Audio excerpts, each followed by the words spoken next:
میرے نبی کریم علیہ السلام فرماتے ہیں جو بندہ توبہ کرنے والا تھا، اللہ کی بارگاہ میں آنے والا تھا،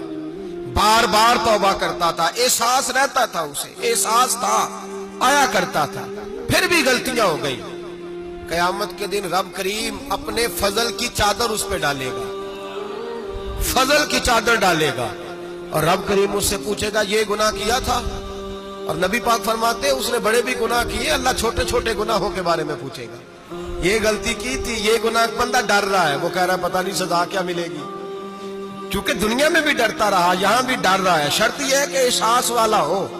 آتا رہو، پھر بھی غلطیاں ہو گئی، خیال کرتا تھا، محنت کرتا تھا، نیک ہونے کی جدوجہد کرتا تھا، کوتاہیاں رہ گئی،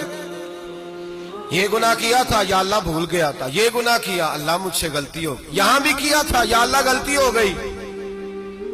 نبی پاک صلی اللہ علیہ وسلم فرماتے چھوٹے چھوٹے گناہ اللہ دکھا رہا ہے اور اسے کہہ رہا ہے یہ کیا تھا مانتا جا رہا ہے، رب کریم فرماتا ہے پتہ ہے میں تیرے ساتھ کیا کرنے والا ہوں، ٹانگیں کانپ گئی، یا اللہ پتہ نہیں، فرمایا میں تجھے ان گناہوں کے بدلے نیکیاں دینے لگا ہوں،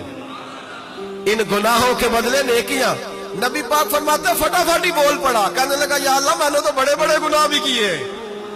اگر تو نے گناہوں کے بدلے نیکیاں دینی ہیں تو میرے تو بڑے بڑے پاپ بھی ہیں، وہ دوسرے کدھر ہیں؟ میرے حبیب کریم علیہ السلام فرماتے ہیں رب مسکرائے گا جو رب کی شان کے لائق ہے،